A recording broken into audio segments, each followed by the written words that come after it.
నమస్తే అండి. నేను వాణి. నా ఛానల్ ఫస్ట్ టైం చూస్తుంటే ప్లీజ్ లైక్ చేసి, షేర్ చేయండి, సబ్స్క్రైబ్ చేసుకోండి. అమూల్య పార్ట్ 4 దీన్ని రచించిన వారు శ్రావణి గారు.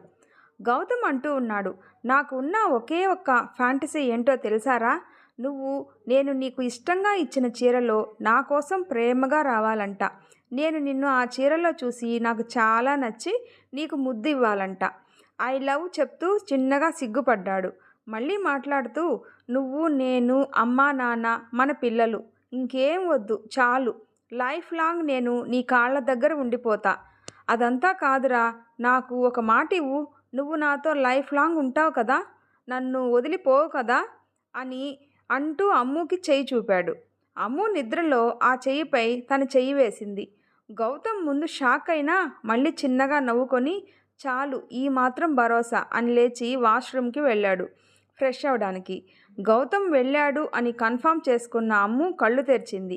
అప్పటిదాకా చాలా కష్టంగా కళ్ళల్లోనే దాచుకున్న కన్నీళ్లని కొసల నుండి బయటకు పంపించింది. అలానే ఇంతసేపు గౌతమ్ చెప్పిన మాటలు తలుచుకొని ఆలోచిస్తూ ఉండిపోయింది. మెల్లగా లేచి కూర్చొని ఉండగా వచ్చాడు గౌతమ్. అమ్ము లేచి ఉండటం చూసి, ఇంకాసేపు పడుకొని ఉండొచ్చుగా అమ్ము అన్నాడు. లేదు, నిద్ర రావట్లేదు అని అంది లేస్తూ. సరే, నువ్వు వెళ్ళి ఫ్రెష్ అవ్వు, నేను మళ్ళీ నీకు కాఫీ తెస్తా అని వెళ్ళాడు. అమ్ము గౌతమ్నే చూస్తూ ఆలోచిస్తూ ఫ్రెష్ అయి వచ్చింది. అప్పటికే గౌతమ్ అమ్ము కోసం ఒక డ్రెస్ తెచ్చిపెట్టాడు. అలాగే కాఫీ కూడా పెట్టి, త్వరగా రెడీ అయ్యి కాఫీ తాగేసిరా, గుడికి వెళ్ళాలంట అని ఉంది ఒక స్లిప్పులో. దాన్ని చూసి నవ్వుకొని రెడీ అయ్యి బయటికి వచ్చింది. కిందికి దిగుతూ, గుడ్ మార్నింగ్ అత్తమ్మ, మామయ్య ఎక్కడా అని అంటూ వెళ్ళింది. ఆవిడని హత్తుకుంది. అక్కడే సోఫాలో కూర్చుని ఉన్న ఆయన, గుడ్ మార్నింగ్ రా తల్లి అని అన్నారు. ఆయన పక్కనే ఉన్న గౌతమ్ని చూస్తూ, గుడ్ మార్నింగ్ అండి అంది. కాఫీ తాగుతున్న గౌతమ్కి పొలమారింది. అప్పుడే ఇంకా నిద్రలేచి వస్తున్న ఆదిత్య యాహూ అని గట్టిగా అరిచాడు. వాళ్ళంతా అలా రియాక్ట్ అయ్యేసరికి అందరూ నవ్వేశారు. అమ్ము కూడా నవ్వుతూ, ఇది మరీ టూ మచ్ అని అంది బొంగమూతి పెట్టుకుని కూర్చుంటూ. అచ్చో, మా బుజ్జి అమ్ము అలిగిందే అని అంటూ వచ్చాడు ఆది. హే పో, బ్రష్ అయ్యి ఫస్ట్ అని తోసింది ఆదిని. చేసే వచ్చానే అని అంటూ పక్కనే షాక్గా చూస్తున్న గౌతమ్ని చూసి, ఏమైందిరా అని అడిగాడు ఆది. మీ చెల్లి నన్ను ఏమండి అందిరా బావా అని అన్నాడు గౌతమ్ షాక్గా. మరి మొగుణ్ణి పెళ్ళం ఏవండి అనకుండా ఏరా అనాలా అని అడిగాడు మొహం చిట్లించి. ఇదిగో ఈ వెటకారమే వద్దనేది అన్నాడు. అబ్బా, మీరు మళ్ళీ గొడవ పడండి, కానీ ముందు నువ్వు అమ్మాయి గుడికి వెళ్ళండిరా అన్నారు సుమాగారు. అలాగేమా అని అంటూ లేచాడు గౌతమ్. అమ్ము శేఖర్ గారికి, సుమాగారికి నమస్కారం చేసి బయటికి నడిచింది గౌతమ్ వెంట. వెళ్తున్న వాళ్ళని చూస్తూ, వీడి మొహంలో ఈ ఆనందం చూసి ఎన్ని రోజులైంది అన్నారు శేఖర్ గారు ఆనందంగా. రోజులు కాదు మామ, నెలలు అను. అక్కడైతే వీడు మనిషిలా లేడు అసలు. గది మొత్తం అమ్ము ఫోటోలు పెట్టుకొని ఎటు చూసినా అమ్ము కనిపించేలా పెట్టుకున్నాడు అని అన్నాడు ఆది ఎమోషనల్ అవుతూ. సరేలేండి, ఇప్పటికైనా వీడి జీవితంలో ఆనందం వచ్చింది అని అంటూ ఆదికి కాఫీ ఇచ్చారు సుమాగారు. అబ్బా అత్తా, నువ్వు కేక. నాకు ఎప్పుడు ఏం కావాలో అమ్ము అండ్ నువ్వు మాత్రమే బాగా తెలుసుకోగలరు అని అన్నాడు నవ్వుతూ. ఆవిడ నవ్వుతూ అక్కడే కబుర్లు చెప్పుకుంటూ కూర్చున్నారు. కారులో గుడికి వెళ్తున్న గౌతమ్ మొహంలో ఆనందం స్పష్టంగా కనిపిస్తుంది. తనని గమనించిన గౌతమ్ అని పిలిచింది. అబ్బా అమ్ము, నువ్వు కూడా గౌతమ్ ఏంటి, నందు అని పిలవచ్చు కదా. గౌతమ్ నంద అని అంత పెద్ద పేరు ఉంది అని అన్నాడు గారంగా. చిన్నగా నవ్వుతూ నందు అని అంది చాలా చిన్నగా. అది వినిపించినా వినపడినట్టే. ఏమన్నావు అని అడిగాడు పెదాల చాటున నవ్వు దాచేసి. గౌతమ్ పెదాల చాటున అల్లరిగా ఉన్న నవ్వు కనిపించగానే గుండె జల్లుమంది అమ్ముకి. సైలెంట్గా కిటికీలో నుండి బయటికి చూస్తూ కూర్చుంది. ఒక 10 నిమిషాలకి గుడి ముందు కారు ఆపాడు. కారు దిగిన అమ్ము గుడి చూసి ఆశ్చర్యపోయింది.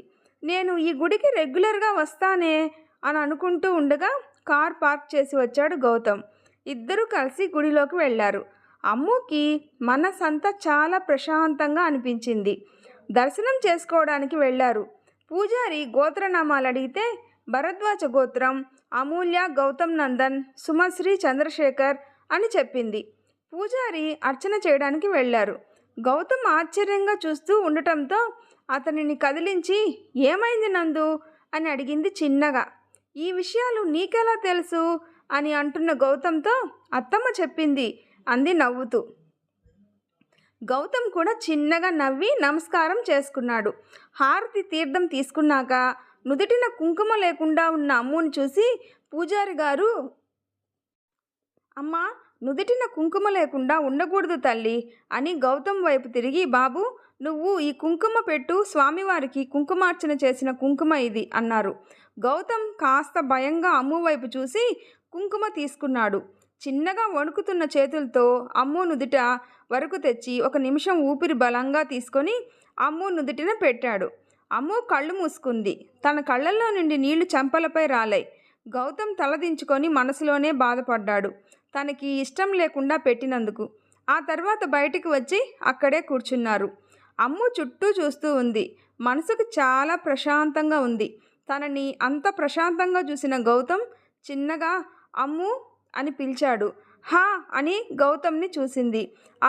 అది సారీ అని చెప్తూ ఉండగా, నాకు ఆకలేస్తుంది గౌతమ్, వెళ్దామా అని అడిగింది క్యూట్గా ఫేస్ పెట్టి. అయ్యో పద అని లేచాడు. నేను అప్పుడే అనుకున్నాను, ఇంకో గ్లాస్ నీకు మిల్క్ ఇచ్చుంటే బాగుండేది అని అంటూ ముందుకు వెళ్తూ ఉన్నాడు. అమ్ము నవ్వుతూ తన వెనకే వెళ్ళింది. తొందరగా అమ్ముని తీసుకొని కారు ఎక్కేసి స్టార్ట్ చేశాడు. ఒక హోటల్ ముందు కారు ఆపి తనని లోపలికి తీసుకువెళ్ళాడు. అమ్ము కూడా నార్మల్గా వెళ్ళింది. తనకిష్టమైన అన్నీ ఆర్డర్ చేసి తెచ్చి ముందు పెట్టాడు. తిను అమ్ము, ఆకలి అన్నావు కదా అని అన్నాడు. తినకుండా ఊరికే ఉన్న అమ్ముని చూస్తూ, అది నా చెయ్యి కాస్త నొప్పిగా ఉంది, నువ్వు తినిపించవా అని అడిగింది తలదించుకొని. గౌతమ్ ముందు షాక్ అయినా అమ్ముకి నొప్పి అని తెలిసి కంగారుగా, అయ్యో ఏమైంది, ఎక్కడ నొప్పిగా ఉంది అని అంటూ చెయ్యి తీసుకున్నాడు చూడటానికి. అబ్బా మళ్ళీ చూద్దులే నందు, నాకు ఆకలి వేస్తుంది, ఫుడ్ పెట్టు అని అంది కాస్త విసురుగా. అంతే, టక్కుని చెయ్యి వదిలేసి ఫుడ్ తీసుకొని తనకి తినిపించడం స్టార్ట్ చేశాడు. అమ్ముకి చాలా హ్యాపీగా అనిపించింది. గౌతమ్నే చూస్తూ తింటూ ఉంది. నువ్వు తిను, నీకు ఆకలి వేస్తుంది కదా అని అంది తనకి తినిపించడానికి తెచ్చిన చెయ్యిని గౌతమ్ వైపు పెడుతూ. మళ్ళీ తింటాలేరా, నీకు ఆకలిగా ఉందిగా అని మళ్ళీ పెట్టడానికి వచ్చాడు. ఓ నా ఎంగిలి అని తినవా అని అంది ఓరకంట గమనిస్తూ. నువ్వు నిజంగా అలా అనుకుంటున్నావా అమ్ము అని బాధగా అని తన నోటిలో పెట్టుకున్నాడు ఫుడ్ని. అమ్ము చిన్నగా నవ్వింది. తర్వాత అమ్ముకి ఫుడ్ తినిపించి మూతి తుడిచి వాటర్ తాగించాడు. అమ్ముకి చాలా హ్యాపీగా ఉంది లోపల. ఆ తర్వాత ఇద్దరు ఇంటికి స్టార్ట్ అయ్యారు. ఇంటికి రాగానే అమ్ముని అక్కడే సోఫాలో కూర్చోబెట్టి ఫస్ట్ ఎయిడ్ కిట్ తెచ్చి, ఎక్కడ్రా నొప్పి అని అంటూ చేయి తీసుకున్నాడు. గౌతమ్ చేసిన హడావిడికి అందరూ హాల్లోకి వచ్చారు. వాళ్ళని చూడగానే అమ్ముకి ఏం చెప్పాలో తెలియక, నేను వాష్రూమ్కి వెళ్ళాలి అని ఇంకో మాట మాట్లాడకుండా రూమ్లోకి పరుగు తీసింది. అమ్ము మెల్లగా అని అంటూ వెనకే వెళ్ళాడు గౌతమ్. అమ్ము మొహంలో కనిపిస్తున్న హ్యాపీనెస్ చూసి అందరూ హ్యాపీగా ఫీల్ అయ్యారు. అమ్ము రూమ్కి వెళ్ళి అక్కడ బెడ్ మీద కూర్చుంది. గౌతమ్ కూడా వచ్చి కింద కూర్చొని, చెప్పు ఎక్కడ నొప్పి అని అంటూ చేయి తీసుకున్నాడు. అది ఎక్కడా నొప్పి లేదు, ఊరికే అబద్ధం చెప్పాను అని అంది చిన్నగా. అమ్మయ్య, నొప్పి ఏం లేదా, నేను ఇంకా కంగారు పడిపోయా, థ్యాంక్ గాడ్ అనుకొని ఫస్ట్ ఎయిడ్ బాక్స్ ఎత్తి పెట్టాడు. నేను ఎందుకు అబద్ధం చెప్పాను అని ఆలోచించవా, ఏంట్రా ముద్దపప్పు అని అనుకుంది అమ్ము మనసులో. కొద్దిసేపటికి అందరూ లంచ్ చేసి మళ్ళీ మాటల్లో పడ్డారు. అలా ఒక 1 వీక్ గడిచింది. ఈ వారంలో అమ్ముకి గౌతమ్కి కాస్త క్లోజ్నెస్ పెరిగింది. గౌతమ్ అమ్ముకి ఎనీ టైం ఏం కావాలో అది ఇస్తూ, తనే ఫుడ్ తినిపిస్తూ ఎనీ టైం అమ్ముతోనే ఉన్నాడు. మునుపటి అమ్ములా అయింది అమ్ము కూడా. ఇంకా చెప్పాలంటే అమ్ములో అల్లరి స్టార్ట్ అయింది కొత్తగా. అలా 1 వీక్ తర్వాత అమ్ముకు అన్నం తినిపించబోతూ ఉండగా డైనింగ్ హాల్లోకి వచ్చారు శేఖర్ గారు, సుమా గారు. వాళ్ళని చూసిన గౌతమ్, ఏంటి నాన్న అలా ఉన్నారు అని అడిగాడు. అది నువ్వు ఒక 1 వీక్ యూఎస్కి వెళ్ళాలి అని అన్నారు. అది విన్న వెంటనే అన్నం తింటున్న అమ్ముకి పొలమారింది. వెంటనే కంగారుగా వాటర్ ఇచ్చి వెన్ను నిమిరి తనని తీసుకెళ్ళి హాల్లో కూర్చోబెట్టాడు. అమ్ము కాస్త కుదుటపడి నవ్వాక ఊపిరి పీల్చుకున్నాడు గౌతమ్. ఇప్పుడు సడన్గా ఎందుకు నాన్న అని అడిగాడు కాస్త డల్గా. అది అక్కడ ఒక డీల్ ఓకే చేయడానికి నేనే వెళ్ళేవాణ్ణిరా, కానీ బెంగళూరులో మీటింగ్కి అటెండ్ అవ్వాలి అని అన్నారు ఆయన. ఎప్పుడు వెళ్ళాలి అని అడిగాడు. టుడే ఈవినింగ్ ఫ్లైట్ అని అన్నారు. గౌతమ్ ఏం మాట్లాడకుండా సైలెంట్గా రూమ్కి వెళ్ళిపోయాడు. అమ్ము కంగారుగా, మావయ్య నేను వెళ్ళి ఆయన్ని ఒప్పిస్తాను, మీరు టికెట్స్ బుక్ చేయండి అని అంది. అలాగే తల్లి అని అన్నారు ఆయన. అమ్ము రూమ్కి వెళ్ళింది. అక్కడెక్కడ గౌతమ్ కనిపించలేదు. అంతా వెతుకుతూ వెళ్ళింది. బాల్కనీలో ఉన్నాడు. వెనకే వెళ్ళి నందు అంది చిన్నగా. వెంటనే తనని గట్టిగా హక్ చేసుకున్నాడు గౌతమ్.